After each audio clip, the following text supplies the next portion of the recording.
Class है। 7 है पढ़ना इंग्लिश ही दसेंदा बैठे यानी कि। हाँ जी हाँ जी।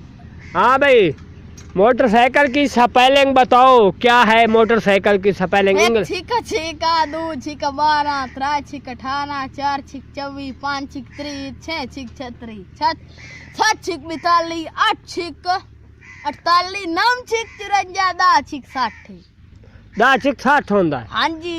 हुण सुन मेरा भाई आते चंद मर गया हो पर मैं तू पूछया भाई मोटरसाइकिल की स्पेलिंग दस। अच्छा। और 6 वाला पहाड़ा पर आए अगा जनाब अली मैं एक चीज तुहाडी अखी दे सामने एक स्पेलिंग होर पूछदा पिया ओ तुहाडे सामने दसे सी है।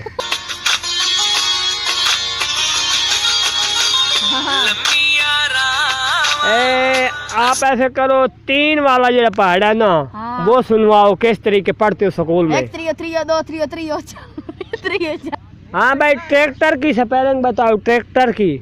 किमें आखना 10 लाइसो।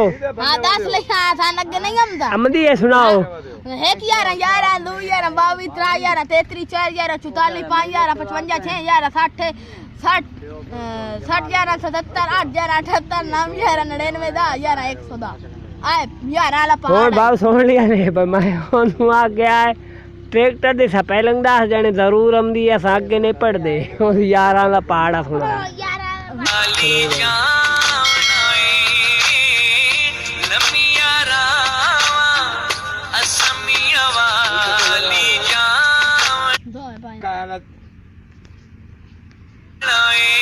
पीर जी तुसा गाने ना सुने करो होवे तो जी पीर तो साडा कान ठोक के बैठा ओ पलवा दे जेड़ा ऊपर छिकल अंदर मोबाइल हो तो जेब लई वदोंदा है पीर और गाना शुरू कर।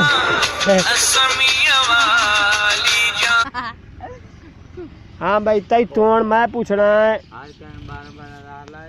हाँ भाई आपने बताना है कि बुक की स्पेलिंग क्या होती है आती है आपको। हाँ आती है स्पेलिंग। हाँ सुनवाओ। 1 चौका चौका 2 चौका 8 3 चौक 12 4 चौक 16 5 चौक 20 6 चौक 24 7 चौक 28 8 चौक 32 9 चौक 36 10 चौक 40 समझे दे आओ मेरा भाई है मेरे इलाके की स्कूल की पढ़ाई है ते तलीम हासिल हो रही है। छींदा को जे ते अगू जवाब को जे।